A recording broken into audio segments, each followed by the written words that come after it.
Chapter 9, Marcus Pierce. Chapter 9. Marcus Pierce. The next day, as my day begins, I walk through the hallway of the school with a big smile tugged into my lips. This day is going to be awesome since my mate has told me that I will be his priority for today, which means he has no reason to ditch me. His girlfriend and friends can't bug him. Once the school ends, his time should only be dedicated to me. It sounds selfish of me though, but all I want to happen is for my mate to get to know me better. To be honest, when we first met, I should have done something more remarkable so he'd easily remember me, or would easily feel the pull towards me. After all, I'm his mate and he's my mate. I strongly feel the love I have for him, whereas he just starts to feel the pull, and along with that, the confusion. Of course, Nigel would freak out. I just hoped that he wouldn't make a big deal out of it. This school has an LGBT club, so that shouldn't be a problem, right? Once the confusion sinks into his head, I promise that I'm going to help him realize that he wants me, that he loves me, and that he has to be with me because that's what mates want, right? I want that to happen. My arms are itching to curl around his waist, pushing him towards me so I can give him a big hug, my skin itching to feel the warmth and the softness. The pads of my fingers are itching to feel his angelic face, his lips, his jaw, and his neck. I want to hold his hand, to take his whole life and lead him towards utopia, where sadness and pain and all the negative things don't exist but happiness and perfection. I want to feel his lips pressed against mine, molding into one with mine. I want to feel the passion, the emotion he pours into that kiss, the kiss that will blow our heads off. My heart wants to be synchronized with his. Someone woke up on the right side of the bed. A voice I've grown accustomed of hearing in a day rings in my ear. I turn around only to see the grinning face of Blaine Maximus, mine sharing it with me. I scan area, slightly sniffing the air just to check if someone is eavesdropping or looking in our way. Once I know that it's all clear, I lean down and whisper in Blaine's ear, my mate said that I'll be his priority today. Nice, Blaine whistles, giving me a genuine smile. Go get that dick, I push him, which makes him tumble but catches himself right away, glaring playfully at me. I give him an apologetic smile, shrugging, and he rolls his eyes in a playful manner. So you guys are going to have a date today, or what? What will be your plan? Are you going to confess to him? Dumbass, I mutter, resisting the urge to whack him at the back of his head. There's no way I'm going to confess my love for Nigel, and the truth about me. He will think that I'm crazy, which will lead to him avoiding me in the future, which will lead to me getting depressed. So no, I'm not going to confess anything at all to him. I'm just going to enjoy his presence around me, with a goal of making him smile and happy. I'll confess to him sooner or later. Confession is inevitable. I have to tell him the truth someday. But now I'll just remain Mark Pearson. I'm not going to confess. I'll just make him happy today. That's my goal. I have time, and in the future I'll tell him. Okay then, Blaine says, shrugging. Hey, thanks for staying in my house. You know that you can live there, right? Since you've told me that you live in the woods, near the lake. I'm a bit lonely there in my house, so having someone around will make it less lonely. No problemo, I say to him, nodding. I'm not going to refuse that. Thank you, Blaine. You're welcome, he chortles. Now go get that dick. Rolling my eyes, I jerk my chin towards the direction of the first period. The warning bell will ring any time soon, so it's better to move forward and be inside the respective classroom than to be late and get scolded at by the evil teachers lurking in this goddamn school. Blaine Maximus is living in the middle of the woods. The good thing, it isn't even part of anyone's territory, so it's a good sign. He has a cabin there, built all by himself. He said that his father used to have a skill of a construction worker, so he had been taught by him before he passed away. He kept the cabin clean and simple. There aren't a lot of pieces of furniture placed inside the cabin, just a couch in the living room, a bed in a small bedroom that can accommodate 3 to 4 people. Blaine Maximus is leading a simple life, with a great hope of finding his human mate. The cabin is always clean. You wouldn't find any dust placed on top of the table in the kitchen, or on anything at all. According to him, he likes to keep everything neat and clean and organized. Inside his room, he has a rows and rows of books and comics, and I was still amazed by it. For a werewolf, he sure is the geekiest. He has a lot of collections of books. Name a genre, and I'm sure that he has it. He even reads fanfiction stuff online and has a collection of e-books on his phone. Yep, Blaine Maximus, a werewolf, one of my kind, has a freaking cell phone. He said to me that he barely uses it though. He just uses to play or stream music online, nothing else. Nothing more. Time seems to slow down whenever I get excited of me being my mate's priority, and it seems to fast forward when I force myself not to think about my mate and succeed. When the final bell rings, I catch everyone's attention when I stand up straight and fast, then race out of the room due to the excitement bubbling inside me. Kairos is the happiest wolf as of the moment, tongue lolling out as he paws inside me in excitement. This is the first time that we get to spend a lot of time with our mate, and we can't wait what will happen next. I can drop a few subtle hints here and there just to check if he'd noticed the signs that I'm the love of his life for forever. Now I'm standing in the parking lot, scanning the area. Hopefully I'll see a black-haired guy with the cutest smile and dimple, who has the most adorable brown eyes, who has a thin figure but emanates masculinity, walking towards me. The parking lot is beginning to get crowded by the students whose cars are parked diagonally when it's supposed to be vertically. Eventually the place is being emptied as one by one, the students begin to climb into their respective cars and drive out of the school grounds. I've been in this world for quite some time now, so I know that the first place where they're going after school isn't home. It's most likely the malls, or the parks, or to their friend's house. Eventually, after 30 minutes of waiting, I mutter to myself, "Not this again." Kairos is whining now, and soon his whine will turn to a whimper. I don't want to be stressed about this, and neither does Kairos. I just need to think that he has something important to do rather than being with me, and hopefully that important thing shouldn't be related to his girlfriend at all, because good goddess knows I'll become a complete asshole. "Holy shit," someone says from behind me, and I whirl around only to face my mate, who's grinning ear to ear at me. "Sorry if I'm late. Wondered why I wasn't in the last period. Coach called me. Sorry if I kept you waiting. Should have been here 30 minutes ago if it weren't for my goddamn demanding coach." "That's fine," I say, happiness bubbling inside me as I see his smiling face. There are beads of sweat forming across his forehead, an indication that he has run a long way just to get here. He was probably in the basketball court, which is on the opposite end of where we stand right now. I'm still up for the offer. Your offer. And I can't wait for you to prove me right that. Yeah, that Blaine is not cooler than me," Nigel finishes, giving me a confident grin. I roll my eyes playfully. "Seriously, you should stop hanging out with him." "Oh, not yet. I'm still going to bury the fact I'm way cooler than him in your face. So no, don't stop hanging out with him yet." "Okay," I stress out, letting out a chuckle. "So, where to next?" "To my house, of course," he says, turning around and walking towards the direction of what I assume where his car is parked. "Do you have a car parked here somewhere, or you're just waiting for me?" "Just waiting for you. I will always wait for you until you realize that you love me." Nigel leads me into the location where his car is parked and then motions for me to climb in.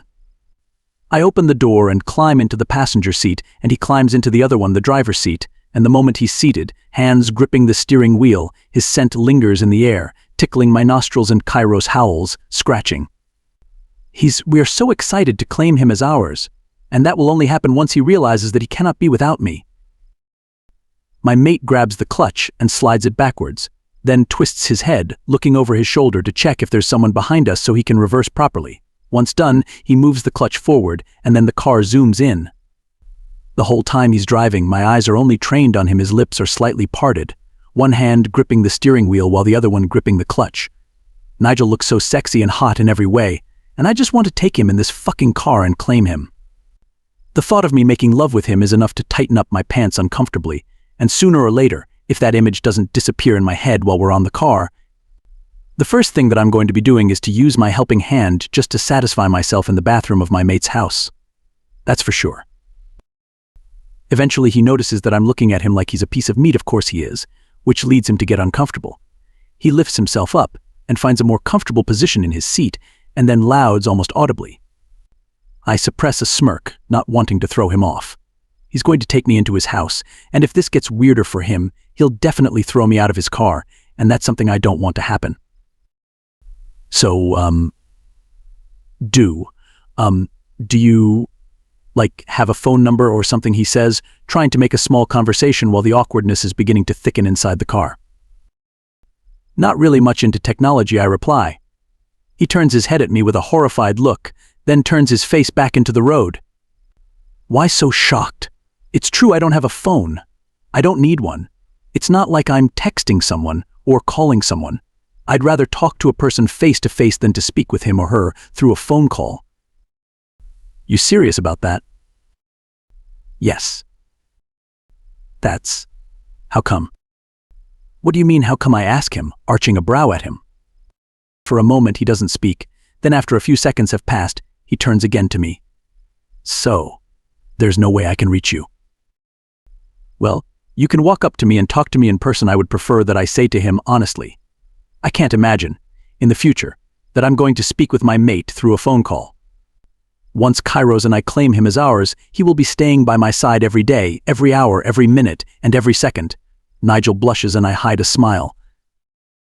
Okay, I'd do that, he says, still blushing. Chapter 10 Nigel Quintin Ulysses. Chapter 10 Nigel Quintin Ulysses. To say that I'm not nervous is going to be a huge lie. Sharing a car ride to my home with Mark isn't really comforting at all. I don't even know the reason why I'm nervous at all. Usually if I invite someone at my house, I will be like cocky about it because my house is big and pleasant. My house isn't really a mansion, but it stands up than everyone's houses. But for some reason I'm afraid about what Mark would think about upon seeing my house. Would he like it? Would he love it? Why am I even thinking of this? Clearly it's just a house, and it's not like people gush a lot about houses when they see the beautiful ones. My hands are getting clammy. Driving while I'm basically sweating isn't really a good feeling. It's unpleasant. Mark is eyeing the interior of my car, and even that has me thinking or asking myself what he thinks about it. Do I really have to impress him just to make him consider not to hang out with the school's basically outcast Blaine Maximus? Am I really that desperate? I mean, I don't even know why I'm suddenly hating Blaine Maximus. Perhaps it's because of my friends. They don't really like Blaine Maximus, but they don't hate him. Nice car, he whistles as he keeps checking the interior of my car. The interior of my car is customized, and I spent, like, a lot of money just to make it even more beautiful than it already was before. I let out a breath of relief once the answer to the dreading question that has been plaguing my head for a few minutes now. I give him a brief glance, lips curling just a bit upwards.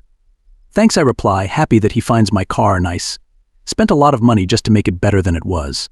Had to save a lot of money and had to get a job for it, and in the end, it was all worth it. Working as a cashier at an ice cream store isn't really the kind of job I dream or want. It doesn't have a good salary, but when I was working at an ice cream store just 5 blocks away from home, it added up to my savings when I got paid.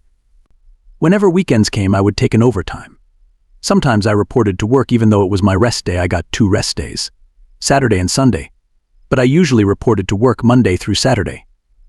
Though the job as a cashier doesn't really use a lot of physical and intellectual skills, whenever I went home, I was always dead tired. So tired that my parents were questioning me if they were treating me right when I was the one who wanted to work really hard just to earn and save money so I could have my car customized. It was summer last year when I got the job, and I worked for almost 3 months. So you work, he asks, and by the tone of his voice, he's surprised to find that out. There's also something in his voice that makes me glance at him. Not anymore. It was last year that I worked as a cashier, I answer, swiveling to the right to my block. I can already see my house from here, a 2-story, Victorian-style house. But now I'm focusing in basketball and my studies. I want to go to a uni, you know. Oh, this time there's a disappointment laced in his voice, as if he doesn't want me to go to a university, or I could just be misinterpreting it. Sometimes my head doesn't work correctly. I have my future planned out already. Julia and I are going to attend the same university. She's going to take arts, while I have yet to think what course I will take. Then we'll study hard, and right before we graduate, we're going to plan our next move, the next chapter of our lives. We are probably getting married someday once financial is not a problem anymore. I mean, money isn't really the problem. We've got loads of those, but I can't just depend on my parents. I want to work hard for it so I can really consider it as mine. I just need the guidance of my parents and Julia. That's it. Sounds promising and sounds easy, but I know it's going to be so hard. But my plan for college doesn't sound so appealing right now. I don't know why, but I just have this feeling that it's not going to work out. Before I loved the idea because most of the students, the seniors, still don't have a plan or an idea what they are going to do, and I was glad I did plan for it. But now, thinking about it, I think it's not really for me. The one I planned, I mean. Somewhat I feel like there's something planned out for me. I don't know why I got the idea suddenly. It just came into my head a few seconds ago, and now I'm pretty sure that my future is already planned, and it's not my plan but rather someone's. It couldn't be God's plan, though. After telling him that I want to go to a university, Mark remains silent, lips in a purse, looking deep in thought as he stares outside through the window. My house is just a few meters away, and I park on the curb just in front of my house. I tap him on the shoulder to let him know that we have arrived, and he jumps when I do, then looks over to me and sees the house. "That's your house?" he asks me, his tone now laced with amazement, and another question has dissolved inside my head. He appreciates the beauty of my house. Now I feel really happy. I nod, grinning at him. Mark climbs out of the car, and so do I. Wow, it's awesome. Before you get into the patio of the house, which has 2 swing chairs attached to the ceiling and 2 beanies, one is green and the other is blue, facing outside, you will walk through a small garden leading up to the patio. Mark eyes the flowers beginning to bloom in the garden, and based on the look on his face, he's still in awe. My mother likes to keep everything beautiful. She really takes good care of the garden and the house by cleaning. She doesn't want to hire maids, as she likes to do it by herself. The cleaning, I mean. The roof of the house is painted a dark blue color, and the walls are painted white. They are made of woods, but not just any woods. They are made of ironwoods, one of the strongest woods ever. When I asked my parents about how much they had spent just to have this house built, they don't really give me the exact answer, but I know it really cost a lot. My parents are hard-working people, but they are not really workaholic unlike some. "Come on in," I motion for Mark to follow me inside the house. He's behind me in an instant after inspecting the flowers in the garden. Though I'm facing the door, I can feel his excitement, and it's enough to lift my mood up. The awkwardness has been long gone, as well as the uncomfortableness. In fact, the more time I spend with Mark, the lesser the uncomfortableness gets. "Make yourself at home," I say once we enter the house, motioning for him to take a seat on the couch in the living room. Mark's eyes roam around the house, appreciating the look of the house, and I suddenly thank my parents inside my head for being a hard-working people and having built this house. Now I wonder what Mark's house looks like. I'm not being judgmental, but I think his house is just below average. I mean, based on his expression that he wears on his face, it doesn't seem like he owns the pieces of furniture we own inside the house, thus the reason why the idea came into my head. Now I suddenly feel bad because of what I think. I mean, he probably doesn't have a lot of expensive stuff in his house, but he seems contented about it. It's just that the sight of expensive sets of furniture awes him. "Where are you living?" I ask him, shouting as I head through the doorway to the kitchen to get him a drink. "What do you want? Water or juice?" I add, opening the fridge. Mom always keeps a supply of juices inside the fridge, so we never really run out of it. "Just water, thank you," he shouts back. His voice sends a shiver down my spine, but I ignore the feeling. I grab a glass from the cupboard and grab a pitcher from the fridge, then fill the glass. Once done, I head back to the living room to give the glass of water. He grabs it from my hand, and his skin makes contact with mine, and it sends a jolt of electricity throughout my body, making me shiver. Hopefully he doesn't notice as he's busy gulping the water down. "Thank you again." "So where are you living again?" I press, taking a seat beside him but keeping a distance at least a few centimeters away from him. I haven't gotten a reply. His eyes flicker between left and right, which makes me to assume that he doesn't want to share any details about him to me. I guess it's okay, it's just that I was expecting him to share some personal information to me. The reason why, I don't have an idea. "It's okay if you don't want to share it with me," I reply, hiding the disappointment in my voice. "Well, I'm living with a friend," he answers, hiding his face by turning it towards the direction of the door, as if he's already planning on bolting out of here. He's living with a friend? His answer doesn't convince me though, but who am I to push him further and ask him to tell me the whole truth? It's clear that he doesn't want to share personal information with me. I mean, we have just met and trust should be earned, right? "Okay," I reply back, not wanting to press. "Hey, I just want to say sorry again for ditching you out for my girlfriend. I should have at least informed you. You should have waited for at least an hour." "I waited for more than 3 hours," he replies nonchalantly. I gawk at him, waiting for him to tell me, "Nah, I'm just kidding, I actually waited for 30 minutes, then I went home." But he doesn't. Seriously, I'm not kidding. He adds, shrugging his shoulders. "Oh my fucking God, I'm really sorry, Mark," I say to him, eyes wide as I apologize to him. "It's all good. But good Lord, please don't make me wait again, he chuckles. The way he says it to me, it's like he's implying something. But it could be just my head playing tricks on me. It's in the past. He waited for more than 3 hours for me. Now I feel awful and such a jerk. If I had informed him earlier, he wouldn't have done that. Seriously, who waits that long? If I were in his position, within 30 minutes, if they're still not at the meeting place, I would immediately leave without considering that they might come in any minute. But this guy, Mark Pearson, waited for more than 3 hours for me. Fuck. He shouldn't have done that. He shouldn't have waited for me. I mean, the only thing that I'm going to show him is movies and, yeah, other stuff, but is he that interested to know about it? Looking at it, movies aren't really that special. I mean, I appreciate movies, the cinematography, the works, and the acting, but not to the point that I obsess about it. Just let me know what I should to make it up to you, I tell him, wearing an awful expression.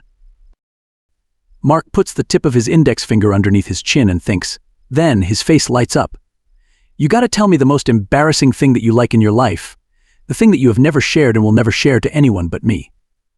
There's an evil glint in his eyes. At first I think that it's really personal, but hey, what could I lose? Then I nod, already regretting my answer. Chapter 11, Marcus Pierce. Chapter 11. Marcus Pierce. My mate remains antsy as I watch him expectantly. I am eager to know his dirty little secret, the thing that he hasn't shared with anybody. If he isn't sharing it, then probably it's really embarrassing. Nigel bites his lower lip, and that action nearly has me moaning, but I hide it with a fake cough, hoping that he won't notice. He doesn't. Nigel is too busy thinking that the only time he blinks is when I snap my fingers in front of his face. His adorableness makes me want to wrap my arms around him tight and kiss him with all my might, but sadly I can't do that right now. Finally, he lets out a breath, and immediately I feel guilty for putting him through this. I mean, we aren't even close yet. Here I am, asking for him to tell me something that he hasn't shared with anyone, for selfish reasons. I just want to get to know him more. I feel like I want to be above anything else for him. I know that it will take a lot of time for him to realize that he feels something for me, and I already see that, but he just doesn't see it yet. But I can't help but feel that this is all going so slow. Kairos keeps telling me, gnawing inside me, to just claim him forcefully. But I can't do that. I always tells Kairos that it will bring no good. Forcing your mate to mate with you is not really a good idea. If we do that, Nigel will probably hate and curse us to death, and I will never want that from him. The only I want from him is love and affection and recognition that I'm his mate, and vice versa, that I'm his and he's mine. Is that too much to ask?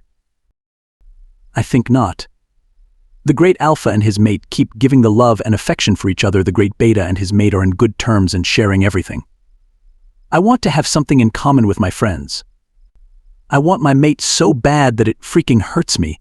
Sometimes what I just want to do is to whine and whine until I get tired, but that will not work for me. I need to make a plan and put it into action. If I want my mate to be mine as soon as possible, then I have to act as fast as possible. Okay, he breathes out, his cheeks heating up as he tries to hide himself by turning his face. His whole face is flushed, and the way he moves around me is meek. Kairos purrs when he sees our mate blushing. My heart beats faster. There's one series that I really love watching, and I've been watching it for so many times. It's my favorite series, and because it's weird for a guy like me to watch, I never share it with anyone. Until now. But you gotta promise me that when I let you know, you will never ever tell anyone. Even a soul. Pinky promise. Pinky promise, I assure him, grinning. Nigel offers his pinky to me and I hook mine with his. Then as our skin makes contact with each other, electricity courses through our bodies. Shocked, Nigel pulls his hand back, frowning while studying his hand. Then he gives me an awkward smile. He's beginning to feel the connection we have, I think. I will never ever tell anyone. It will be our secret, I promise. Good, he says, giving me a shy smile. God, I just want to feel his lips against mine. I wonder if it will be soft and what it will taste like. Does he like it rough? Does he like it soft? It seems like you can be trusted. Watching him eagerly, Nigel fishes his cell phone out of his pocket, staring at the screen for a couple of seconds before unlocking the screen. He opens something on his phone, then types rapidly on the screen after hitting the magnifying glass, hitting the search YouTube. After typing rapidly, he taps on the screen. He hasn't barely opened the video yet, he's already grinning, suppressing a chuckle as he turns the mobile screen to me. At first, it's just a couple of Barbie dolls being animated, talking with each other. I watch the video intently while my mate is watching me watch what's being played on his mobile phone. Was it slutty of me that I gave you a hand job last night? The Barbie girl asks the guy, whom she has been talking to since the video starts. The Barbie girl has a blonde hair, a bit messy, and is wearing a typical pink cheerleader uniform. Then another Barbie girl comes. The new character has a brunette hair and it's braided. On top of her head is a red French hat. She's wearing an off-shoulder striped crop top and a short green skirt. Hello Blaine, hello Brittany. Hello Saison Marguerite, Brittany girl says in a bored tone, turning her face so she wouldn't look at Saison. Though they don't really wear expressions on their faces, considering they're just a mere dolls being animated, if this were to happen in real life, I'm going to assume that this Brittany girl hates the guts of Saison Marguerite. Hey, Brittany, do you have an extra? How do you say hair tie? Saison asks Brittany. Her French accent is thick. Brittany turns her face towards Saison and says in a bitchy tone, why do you say how do you say before words you clearly know how to say? She scoffs. Saison just watches her. Jennifer McMiniman says you're not even from France. You're from Montreal. Beside me, Nigel's shoulders are already shaking as he tries hard to suppress his laugh. His face is already beet red. His reaction is so cute and adorable. He runs his tongue over his bottom lip, then gives me the phone as his shoulders are now shaking visibly, making it harder for me to watch the show. Saison just ignores Brittany and turns towards Blaine, the guy whom Brittany has been talking to.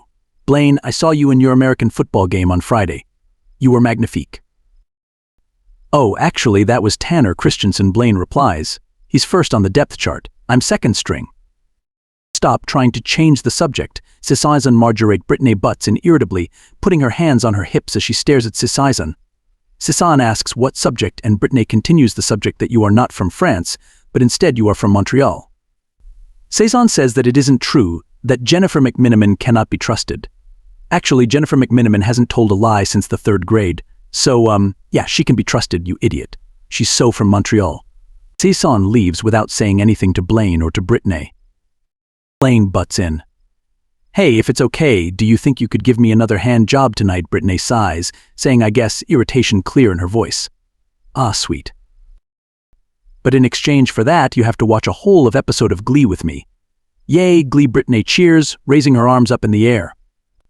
After a few seconds, Saison Marguerite returns and says she realized that she came over the locker room where Blaine and Brittany are talking to get her chemistry book, but she never got it, so she came back to get it back, adding the how do you say statement before clearly saying the word now.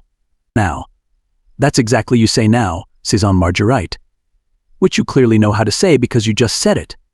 So don't say how do you say before shit you clearly know how to say, then Saison agrees, giggling along with Blaine. Everyone knows you're from Montreal. By this line, Nigel cannot take it any longer. He goes on full-blown laugh mode, where he throws his head back, eyes tearing up.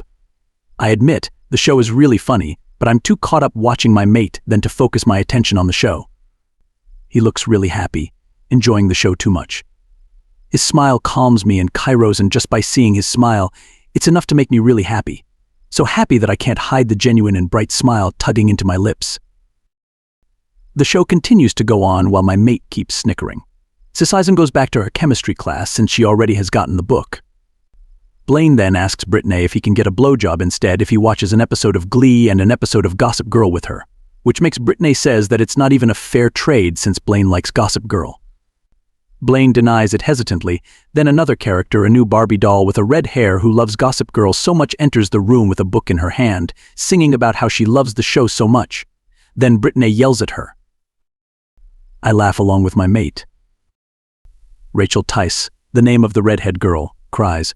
Saison Marguerite comes back, stating that she thought that it was her 3rd period, and her teacher reminded that it's just a 2nd period. The reason why she went back is to get her algebra book. Brittany shoots Saison a death glare. Blaine asks Saison if she wants to go on a date with him, which makes Brittany question him and say what Saison asks if Blaine is suggesting a ménage à trois, adding a how do you say before speaking the French word, but since Brittany and Blaine have broken up, they make fun of Brittany. Laughing hard when Brittany says in a bitchy way, venom coating her voice, really? You're really asking how to say ménage à trois?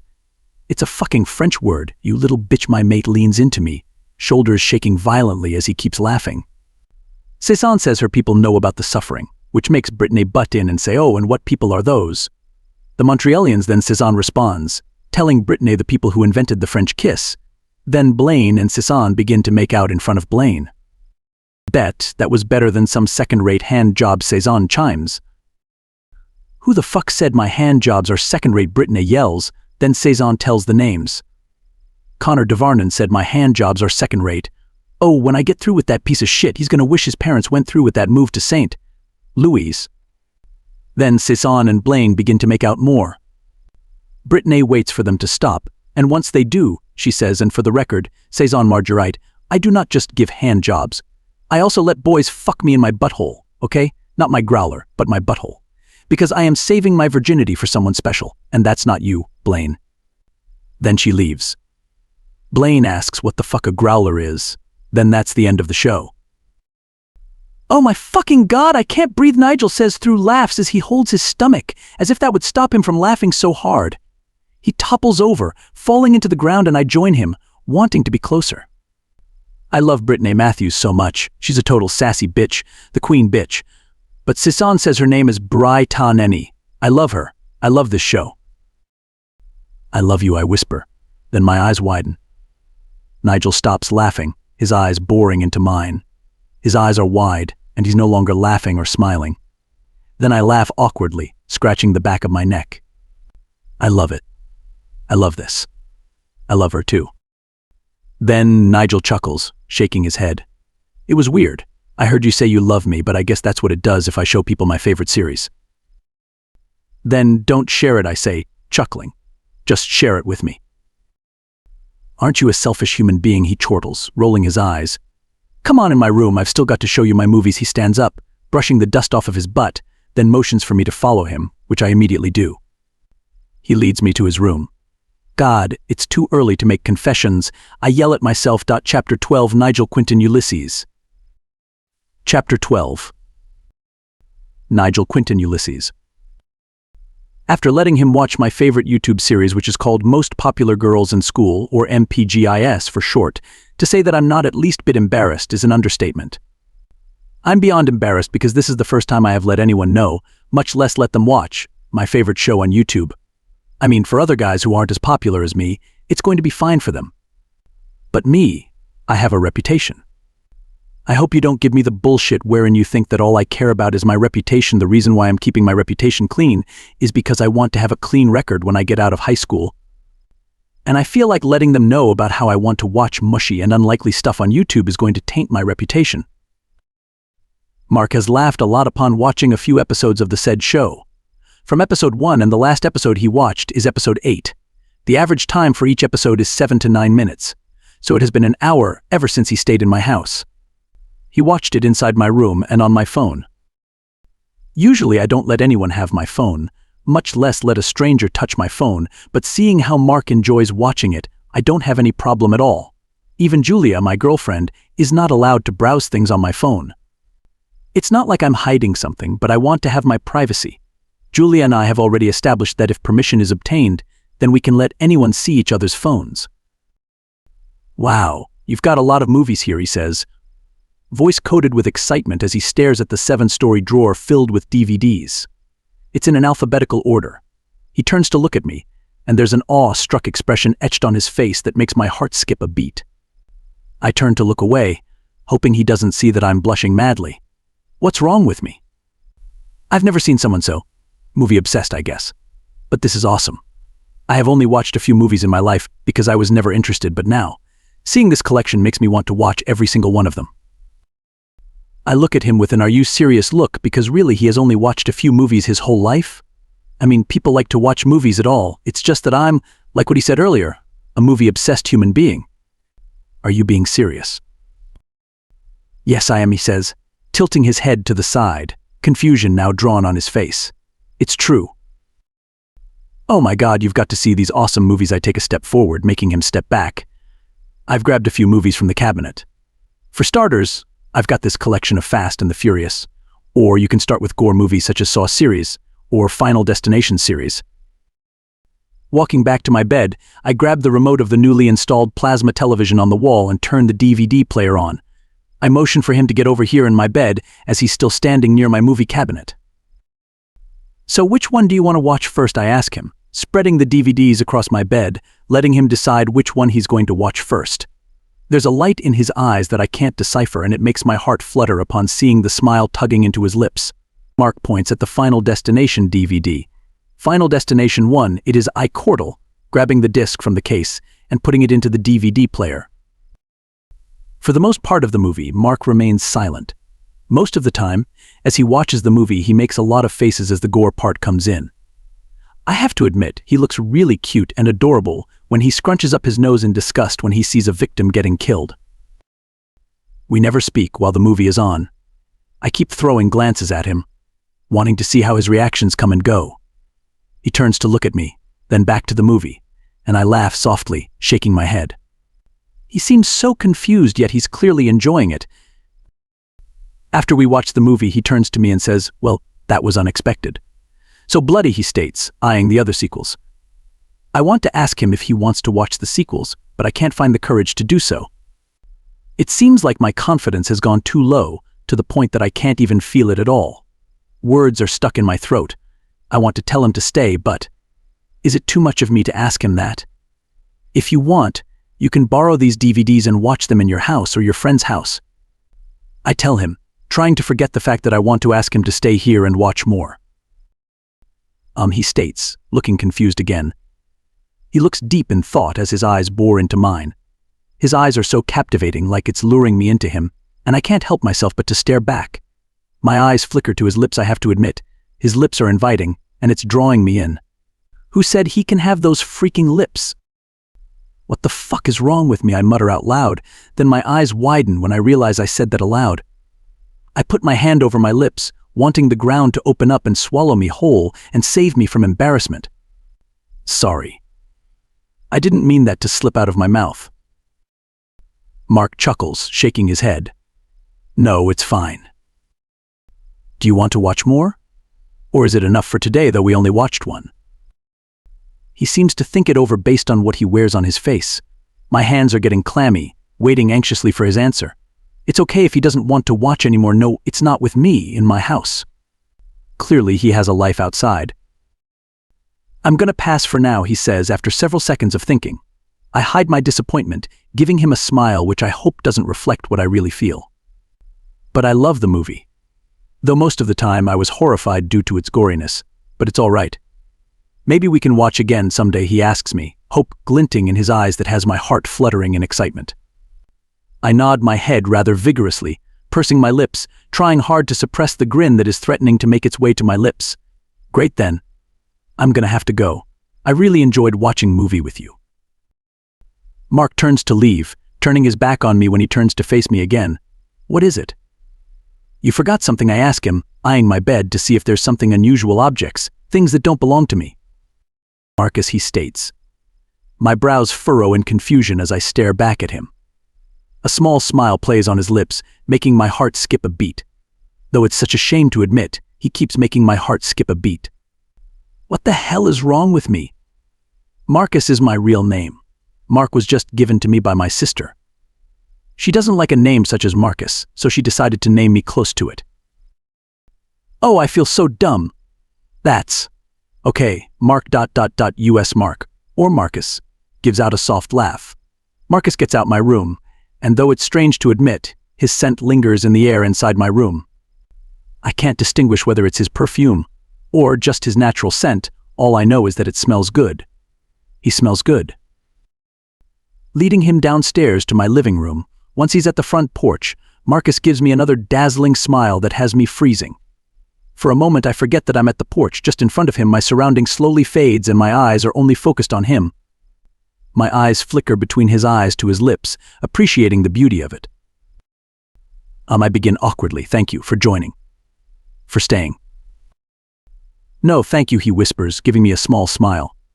Then he takes a step forward until his face is inches away from mine, his breath fanning my face. Now that he's really close to me, I can now identify that it is indeed his natural scent that I've inhaled back in my room. I have suddenly lost the ability to move my feet, or any muscle at all when I'm this close to him. Pursing his lips, He leans forward and gives me a kiss on the cheek, which makes me blush. My heart races and every part of him is drawing me into him. I don't know if this is just a goddamn phase or something, but I definitely feel something. Something that I cannot really deny at all. Marcus leaves me, running away from me as I'm a criminal and is my next victim. Still in shock, I close my mouth that I've only realized was open the whole time. My phone rings, breaking me out of my reverie, and I quickly fish the phone out of my pocket. The battery's percentage is at 14%, and sooner or later the phone would shut down. I have to run back to my room just to get my charger. On the caller ID is my girlfriend's name, flashing brightly. I answer the call with a hi, then she begins to rant about how I left here in the school. I furrow my brows even though she can't see me. After I told Marcus damn it, that I'd make him my priority today, I told Julia immediately that I had plans and that I wouldn't be able to meet her up just like I always do at the end of school. She agreed with me, so I thought that there's nothing really problem at all. I remind her that I've told her about the priorities I was going to make today and that she agreed with me, stating that there wasn't really a problem with that. Lately, Julia has been moody. I don't know if it's because she was on her period, PMSing or whatever, but she has been really moody towards me. I have yet to ask her friends if something bad happened, which made her this way. Julia hangs up on me after I ask her what the problem is. Sighing, I let myself fall on the bed, sprawling afterwards while staring in the ceiling. Even though I just talked to a mad and moody Julia over the phone, my mind wanders back to the kiss that Marcus has given me on the cheek. I should be mad, be disgusted by it, and be offended for kissing me on the cheek without gaining my permission, but somehow, somewhat, I can't seem to do that. My head keeps replaying the kiss on the cheek scene, and my heart is fluttering wildly whenever I think of that. Shit, I mutter to myself, hand resting on my cheek where Marcus kissed me. His lips left a tingling sensation on my skin. What the hell? What's wrong with me? Something strange is pulling me towards him, and I don't have a damn clue why. Maybe if I should just avoid him, this strange feeling will go away. But if I do that, then Blaine Maximus will be a lot closer to him, which I really don't want to happen for some unknown reason. It feels like Marcus being beside Blaine Maximus isn't really Marcus' position, rather, his place should be beside me. Kill me, I mutter, turning around, grabbing a nearest pillow, and I hug it tight. Chapter 13, Marcus Pierce. Chapter 13. Marcus Pierce. When I arrive at Blaine's place, I'm all smiles. When I kissed his cheek back at the front porch of his house, I thought that he was going to freak out. But he didn't. Instead, he was rather flushed, his cheeks going a shade of pink as he stared back at me. I had really enjoyed his company. It doesn't matter if what we've only done was to watch movies that were quite interesting to me, it's enough to have him by my side where he really belongs. How was it, Blaine asks as he shoves his hand into the bucket of cheese-flavored popcorn, the sweet aroma invading my nose. I jump into the couch beside him, and some of the contents spill out of the bucket. I give him a grin, letting him know it really went well. Wow, nice to know that. Something interesting happened. I nod my head, smiling now reaching my ears as I stare back at Blaine, but my mind is drifting back to the flushed face my mate had when I kissed his cheek. I kissed him. On the cheek I tell him, then I let out a dreamy sigh as my head gets cloudy. And he didn't freak out. Blaine, he didn't freak out. Do you hear me? Can you believe it? Blaine gives me a knowing grin, offering his hand to me for a high five, and I slap it hard, letting him know that I'm really happy and ecstatic. I'm seeing progress here. The progress is faster than I have expected. Before, I thought that the progress would only be visible after weeks of meeting him, but it's barely even a week since I last met him personally, then we're already here, at this stage where he's getting flushed just because of my actions. He claps my back and I throw him a smirk. Congratulations, then he says as he grabs for the remote of the TV, switching it to a sport network that I have no intention of watching. I'm not really into sport, but I'm into Nigel. Now I must go back to watching my favorite sport. Volleyball, I ask him, craning my neck to look at him, then flick my eyes back to the show. Yes, he states, shoving a handful of popcorn into his mouth, the cheese powder staining his fingers. Then he licks it one by one, his eyes never leaving me the volleyball game on the television. When you met your mate, how? How does it feel? He asks me. I don't really know how to describe it, I say. It's true. I don't even know how to put it into words. All I know is that Nigel Quintin Ulysses is my mate and no one else. I guess I could use the romantic statements, or words, found in most romance books. Seeing the love of your life is going to make your heart race faster, but at the same time it has the capability to stop it from beating. When love is being returned back, two hearts beat synchronically, like two sets of drum banging just to make a wonderful tune. I don't even know where I have read that romantic statements, but I guess I could use it to describe how it really feels. Or maybe I shouldn't describe it at all after all. When it comes to love, people suddenly have a different meaning for it, other than what you can see in Oxford Dictionary, or any other dictionaries that have existed and will ever exist. Why?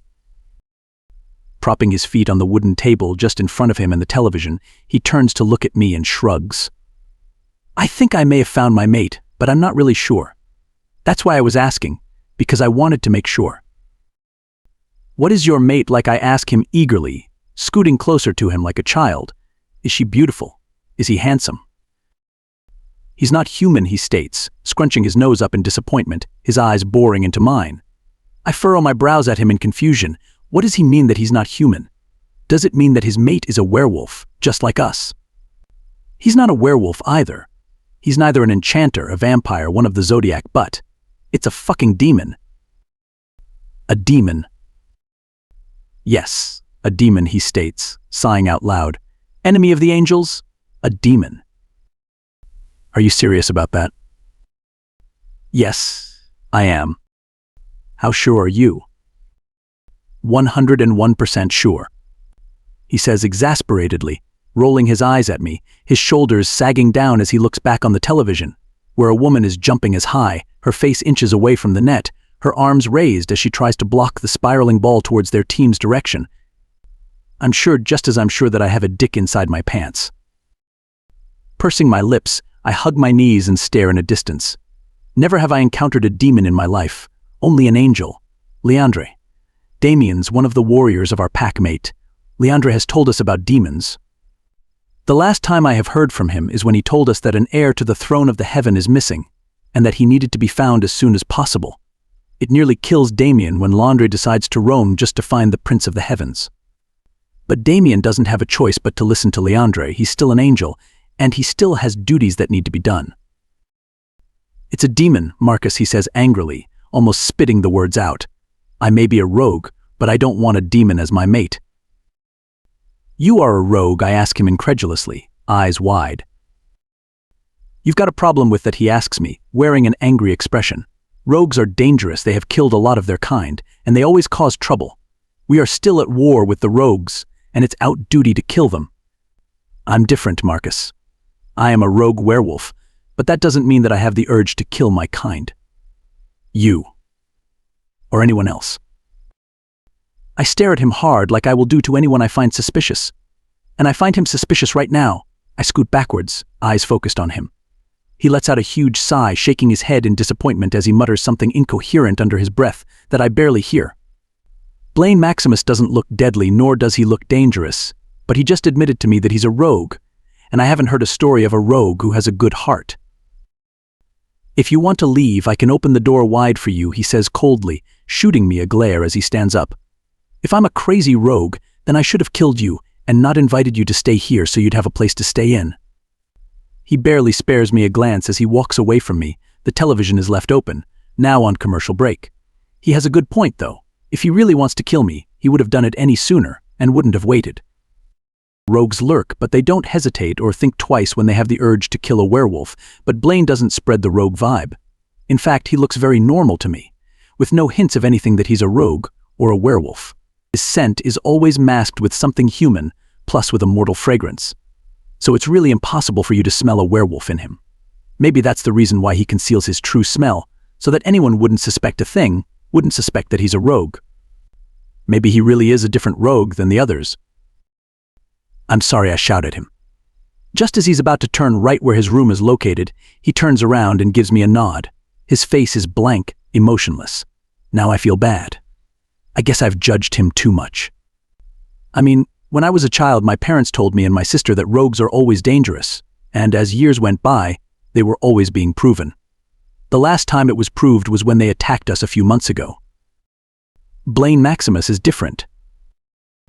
I turn off the television and just sit on the couch through the day, doing nothing but thinking how I've been an asshole to Blaine Maximus, the rogue werewolf who offered me nothing but kindness, who carries the secret that I have a human mate.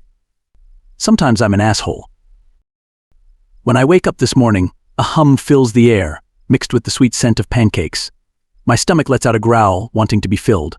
I let out a growl, then crane my neck. I fell asleep on the couch, and now my back hurts. But sooner or later, that pain will be gone.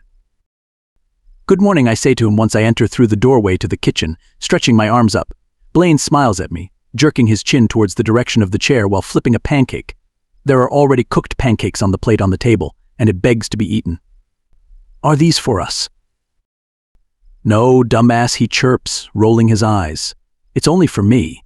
Of course, it's for the both of us. It occurs to me that I have offended him yesterday, and now it's time to say I'm sorry.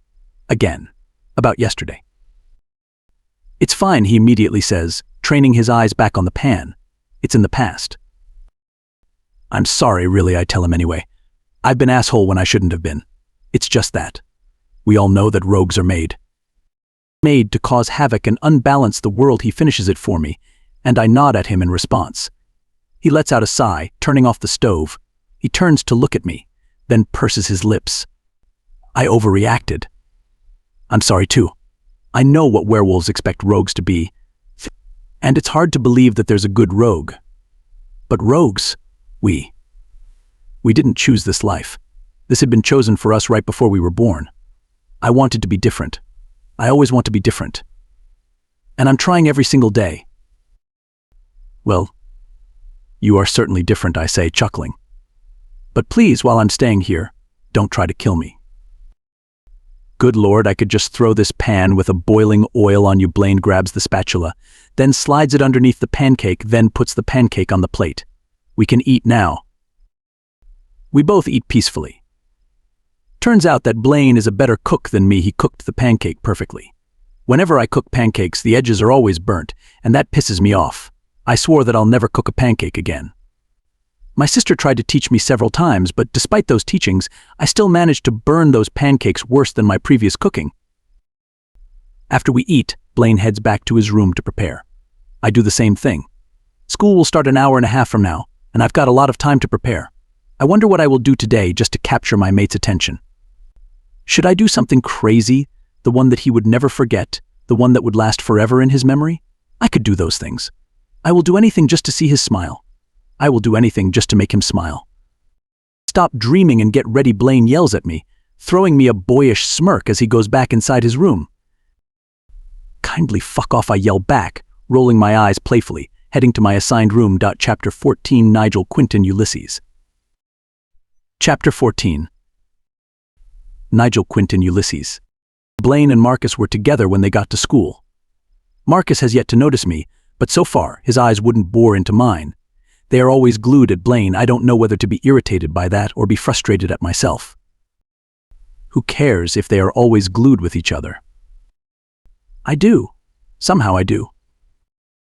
We are at lunch, and we still have half an hour before the next period. They are seated 3 tables away from us, as usual. People are still giving them looks and glance, but they don't care at all, too caught up in their own world that I wish I could be part of. But that would mean that I have to be in it with Blaine Maximus. For some reason, I want to make a world where the only people that can be into it are me and Marcus. You've been staring at them for several minutes now, Louis says, his tone a bit off as he jerks his chin towards the direction of Blaine and Marcus. So the new kid is still hanging out with that. He scrunches his nose up as if it disgusts him to talk about Blaine Maximus. Then he looks away. To be honest, I'm kind of pissed off right now. At Blaine, at Marcus, at myself. After spending time with me, I thought that he'd rather hang out with us than him.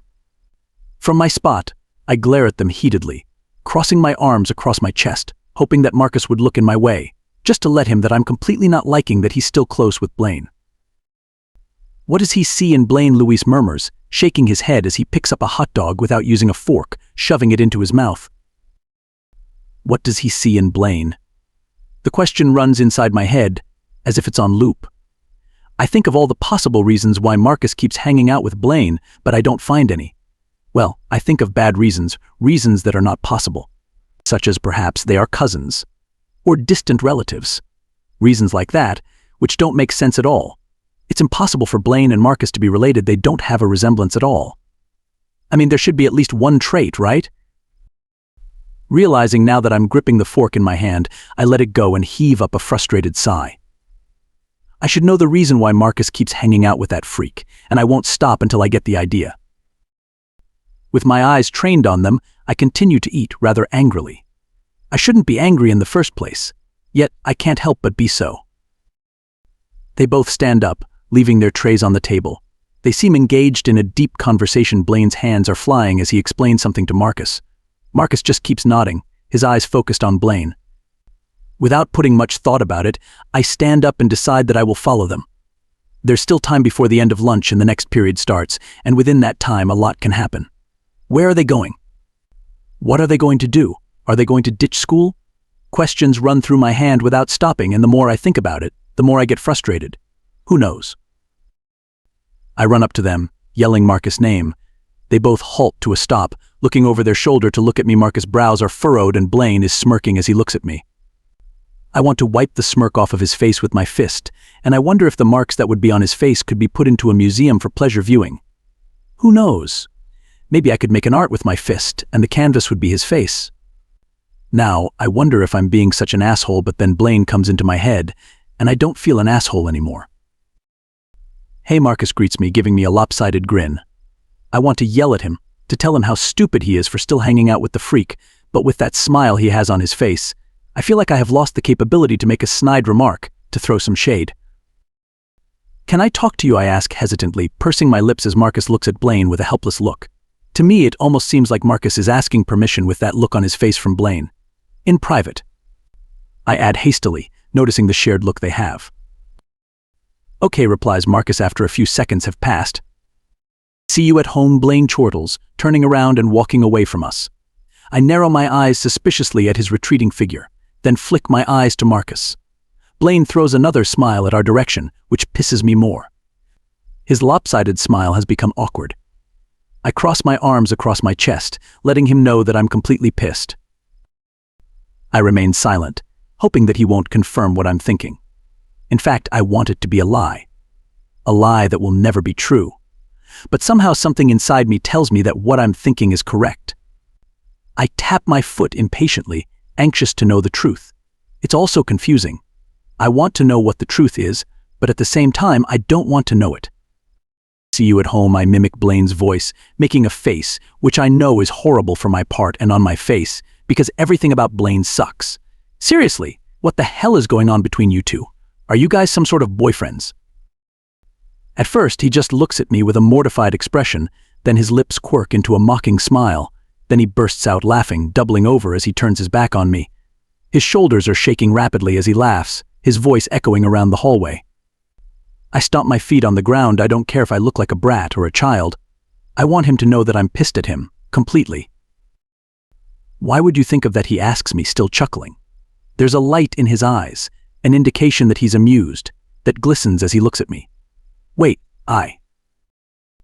Marcus finally regains control of himself, huffing a breath. I shoot him an icy glare, jaw clenching. Well, for one, you guys are always together. Second, oh, did I mention already that you guys are always together? I ask him mockingly.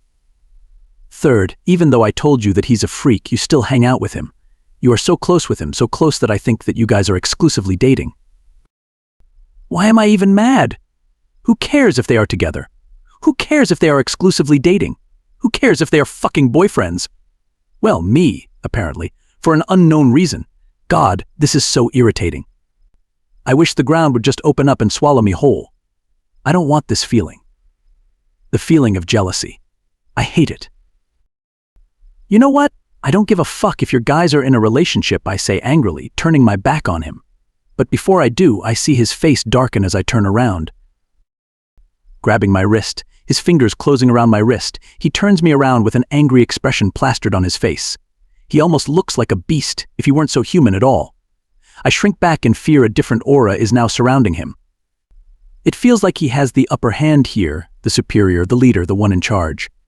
And I'm a little submissive under his scrutinizing eyes. He's not my fucking boyfriend, he growls low in his throat. His eyes darken, anger surfacing, surrounding his iris. I don't like him. I'm not into him. He fists his other hand, his eyes boring into mine, and a shiver runs down my spine. For some reason, I believe him.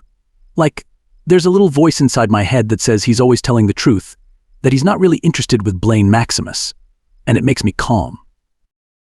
Marcus lets go of my wrist, turning his back on me. I can see the outline of his back, the muscles, and I see how tense they are. I suddenly feel bad for working him up. I was being a total asshole. I mean, for God's sake, I shouldn't act like he's my boyfriend. I'm not even gay, am I? The question bugs me somehow. I know that all my life I have been interested in girls, with booties and boobs, but how can you explain what I'm feeling when I'm around Marcus? Straight men don't feel this with the other men, do they? Are they just in a phase? Am I just in a phase? Why am I asking myself this? I have a girlfriend, a very beautiful and loving girlfriend. Her name is Julia. Though in the past few days, she's acting really weird and moody, I know that I love her. Do I really? Damn it. That question bugs me to the point that I just want to scream. It's all messed up. When I met him, I never knew that he would bring much conflict to me. It's his fault that I'm acting like this. It's his fault that I feel what I feel towards him. It's unfair. Then why do you keep hanging out with him? I ask him in a low voice, almost too scared to know what the answer is. I have already proved to you that I'm cooler than him, and I thought after you spent your time with me in my house, you would consider to not hang out with him. I know that my reason, it's a childish reason, but hey, it's the truth. Really. I expected him to hang out with me, to walk right over where my table is, ask if he can join us, then we'd tell stories. But I thought wrong. Blaine. He isn't really a bad guy or a freak or something that you guys call, Marcus says. Though he has calmed down already, I can still feel that he's still in a bad mood. A mood that I want to get rid of. His jaw clenches, as well as his hands, and I wonder if I have done too much. In fact, he's a cool guy. He may not be cooler than you or your friends, but you can call him a friend. Plus, we live in the same house. His house, actually. He let me in because I didn't have a place to. Wait, what? I ask him, eyes wide. You and Blaine are living under the same roof. I told you that he's a good kid, yet what you only heard is that Blaine and I are living in the same place, he says, rolling his eyes. Yes. After he found out that I was living in, well, he just decided to take me in, said I could stay in his place. Furrowing my brows in confusion, I tilt my head to the side. There's something else that he's not telling me. I can feel it. Does he have his own house? What happened to his parents? Did they kick him out? There are so many questions running inside my head, and only Marcus can answer them. Truthfully, hopefully. But still, after finding out that he's living under the same roof with Blaine, I know that I have to do something about it. It's not okay. At least to me. There's something wrong with it.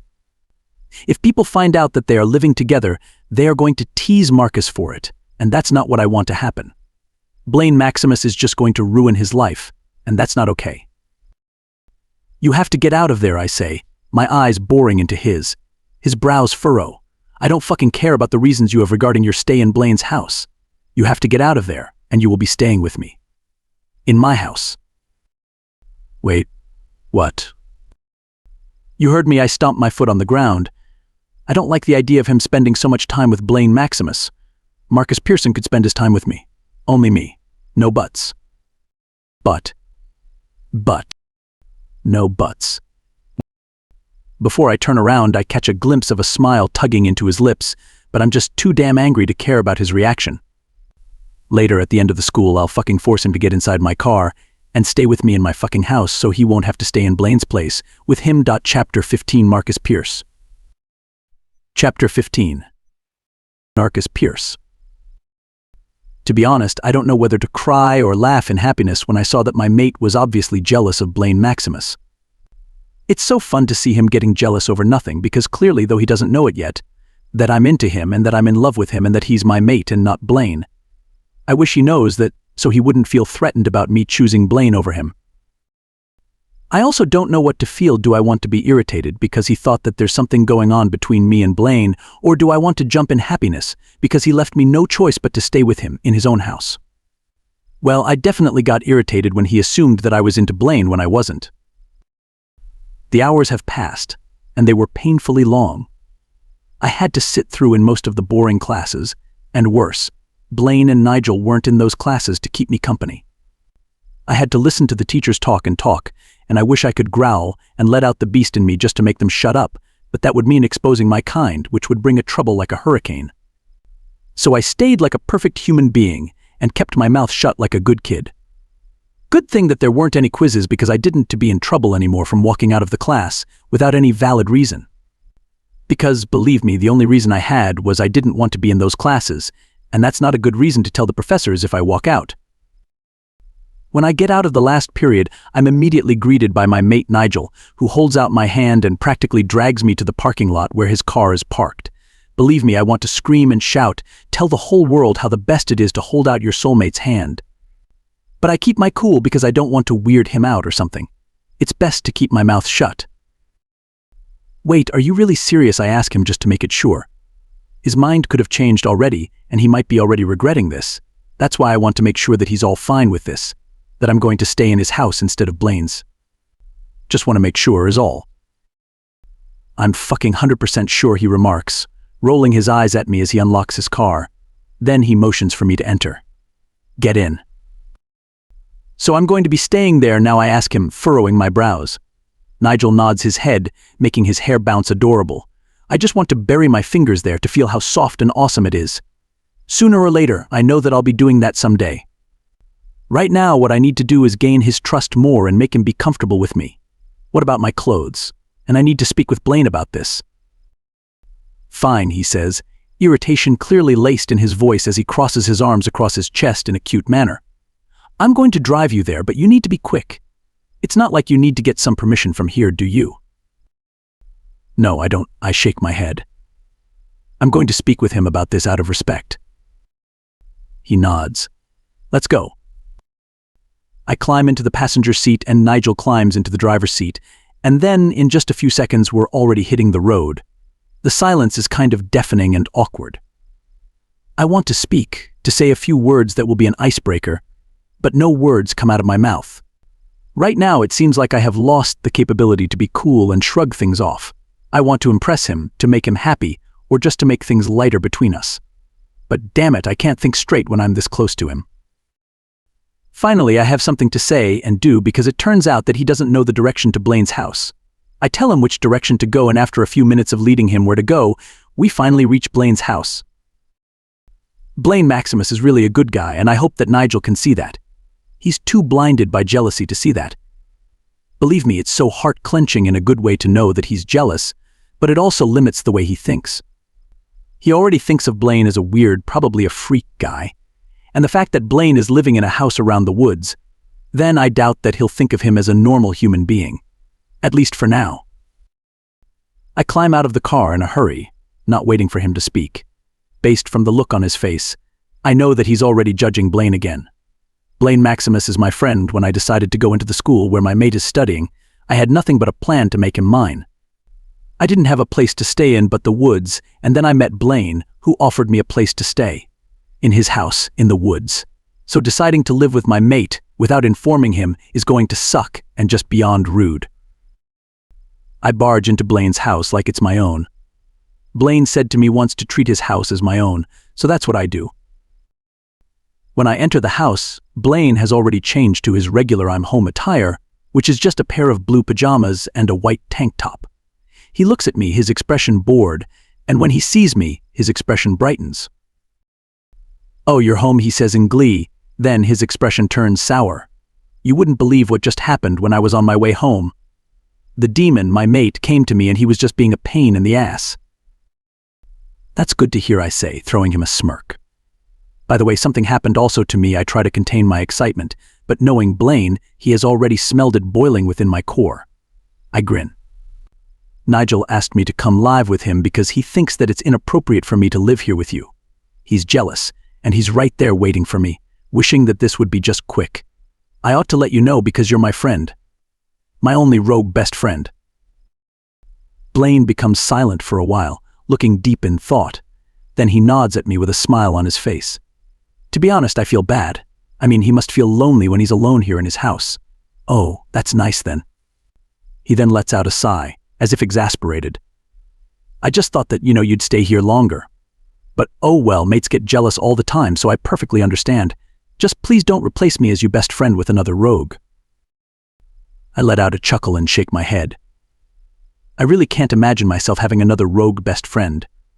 For me, Blaine Maximus is the rogue that I'm friends with. I cross my heart to assure him that he's the only rogue friend that I have and will ever have. That makes him happy. Just to tease him, I say, perhaps you can invite your demon mate here. Oh God, no, he groans, his shoulders slumping down as a look of annoyance crosses his face. You did not just suggest that. That would be the most ridiculous thing that I will ever do if I do that. No, no, no, that demon will not step into this house, not even his shadow. He can't be that bad. You wouldn't understand because you don't have an annoying demon as your mate, he mutters under his breath, which makes me chuckle. Come on, let me help you pack up your clothes. I bet your mate is dying to come here and kill me out of jealousy. He must already think that we're doing something inappropriate. You're right. I agree, nodding my head. As if on cue, I hear Nigel yelling outside, which makes me and Blaine laugh. Wait a moment, I yell back, rushing to my designated room, Blaine trailing behind me, to pack my clothes up. I'm so happy that I'm going to live under the same roof as my mate, and who knows what could happen when we're both under the same roof. I know for a fact that he's going to have a hard time accepting the fact that we're soulmates, let alone the fact that I'm not a human at all but a werewolf. So me being a werewolf and not a human, plus him being my mate, is going to be an information overload for him. What I need to do first is to make him trust me completely and wholeheartedly. Then, once he does, I'm going to tell him everything that he needs to know about me. Right now, I'm putting my guards down just for him to see how vulnerable I can be when it comes to him, or when it concerns him. If this is what he wants, for me to live under the same house as him, then so be it. I'm not going to decline this offer of his, which is beyond great, mind you. I'm ecstatic to know that I'll see him often, that I'll see him all, and I'll see his every move and I get to guard him. It's awesome. At the same time, I just feel sad because living with my mate means I'll have to evacuate myself from Blaine's house. After gathering my clothes and packing them in a big luggage that has been provided by Blaine, I thank him once more for having me stay in his house with open arms and head out of the class. He tells me that I can still visit him every so often, and I promise I will. Then I head back to where Nigel is.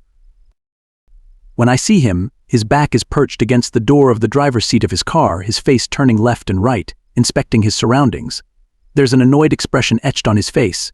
His eyes meet mine when he looks my way, and his face immediately brightens. My heart swells at the sight of his happy face. It's enough to make my heart constrict to know that I can make him happy just by letting him see me. This is the time that I just want to wrap my arms around him, kiss him passionately, and tell him how much he means to me. Though I know it's beyond words. Let's go home, he says meekly, giving me a small smile. I shudder, hoping that he doesn't notice. Home. I like the sound of that. Okay, let's go home, I say, my voice barely above a whisper. We share a look that I can decipher, but he cannot, and I hope that sooner or later he would learn and understand everything that concerns me and him. He opens the trunk of his car and I put my luggage there. It surprises me that this big luggage fits in the trunk of the car. After that, I climb into the passenger seat and he climbs into the driver's seat, turning on the car, and it roars to life. He pulls away, and then after a few seconds we're on the road, but this time the radio is now turned on, playing a song I haven't heard. I enjoy the trip to his house in silence. Just having him around me is enough to make me calm and happy and contented, as of the moment. What I'm afraid is how to deal with myself when the full moon comes. When the full moon comes, I know that I will never be contented of him just being around me. I just hope that I can control myself when that time comes. Chapter 16 Nigel Quintin Ulysses. Chapter 16 Nigel Quintin Ulysses. So this is your home now, I tell him once we enter my house. Our house. I don't know why I feel the need to correct myself, but I know I just have to. This is his home now. We will be sharing a lot of stuff here, and I'm sure my parents will never mind it that I'm letting someone stay. Knowing them, they're just going to shrug their shoulders, throw some questions, then it's all fine. We have a spare bedroom. It's usually for guests, or I can share mine. Whichever you prefer, it's all fine by me. I pause. Do you want to be in my room with me? Marcus looks at me right in the eye with no emotions in it and on his face. My hands are getting clammy as each second ticks by. Does he think I'm crazy now? I badly want to see his thoughts now. I don't want him to get a bad impression of me. Sure, he only states before putting his luggage down. Marcus walks right over to me, towering me, and my eyes focus on his chest. I don't want him to look him in the eye, now that we're just centimeters apart. This feels intimate. I know for a fact that I'm not gay, nor have I acted gay in a heterosexual way, if that makes sense, but he makes me question myself sometimes. Do you really want to share your room with me? I can be a pain in the ass most of the time. My ears perk up at that. I don't know why, it just does. I let out a chuckle just to ease the awkwardness that's beginning to surface. Well, yeah, I can handle a big old jerk like you. So, yep, I'm sure. Me. A jerk. Marcus gives me a smirk, then takes a step closer. He raises his hand up, fingers softly tracing my jaw. His index finger barely touches my lips, but it's enough to make me hitch my breath. His eyes bore into mine, and I'm held by it. I can't look away, nor move any muscle at all. Let's go to our room. Then he turns away, picks up his luggage, and then goes upstairs to where my room is. Asshole, I mutter loud enough for him to hear. I hear him laugh as he goes upstairs, and I follow him suit. God, he was so close to me. My face burns at the image of him going further, his lips merely inches away from mine, and I feel like I've stopped breathing at all. Dear Lord, I need these images inside my head to go away. This is not good, especially that he's going to stay here in my house with me, with freaking me. He was so close that I could smell his manly scent and the perfume he was wearing. Or I could be mistaken. It could only be his natural scent. Either way, he smelled so good. He smells so freaking good. Clearing my head, I take a deep breath before entering into my room. I find him half naked, his shirt thrown on my bed, and my eyes automatically scan his body. Fuck. Forget about clearing my head, it doesn't work while he's here. In fact, he fills my head with more inappropriate thoughts. God, why is this so hard for me? I mean, I didn't do anything to deserve this treatment. What's happening with my life? Marcus is just standing there looking like he's some sort of a god in my room as he watches me. I gulp, hoping he doesn't hear how audible it is. My heart is pounding hard against my ribcage, and while he's doing nothing there as he stands, I'm freaking over here. At least internally. I feel like in any minute, I'll have a heart attack. Hey, he says, snapping his fingers in front of me. My face burns, and as much as I hate to admit it, and doing it, my eyes scan his bare chest and stomach. He has abs. He has a freaking abs. I bet my face looks like a fucking tomato now. I know that I'm blushing as hell, but I can't help it. Now that he's here, living with me in this house, he will do whatever he usually does in his own home or Blaine's. And I don't know if I'm prepared for it. I know that this is a first, and there will be more to come. I know it, I can feel it. I can feel that everything is about to change, and I'm to blame for it.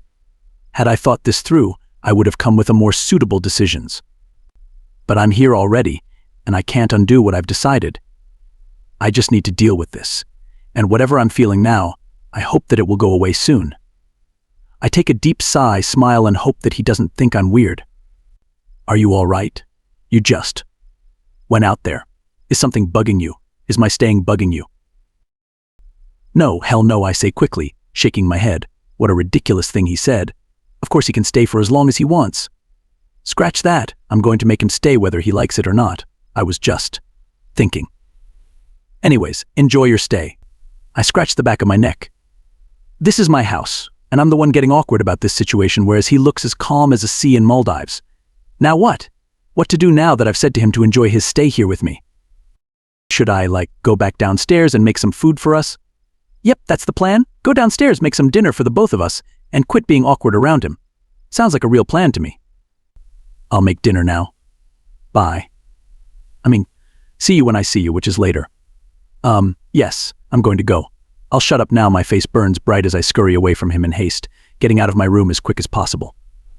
I can't believe I'm making a fool of myself whenever he's around me, or whenever I'm around him.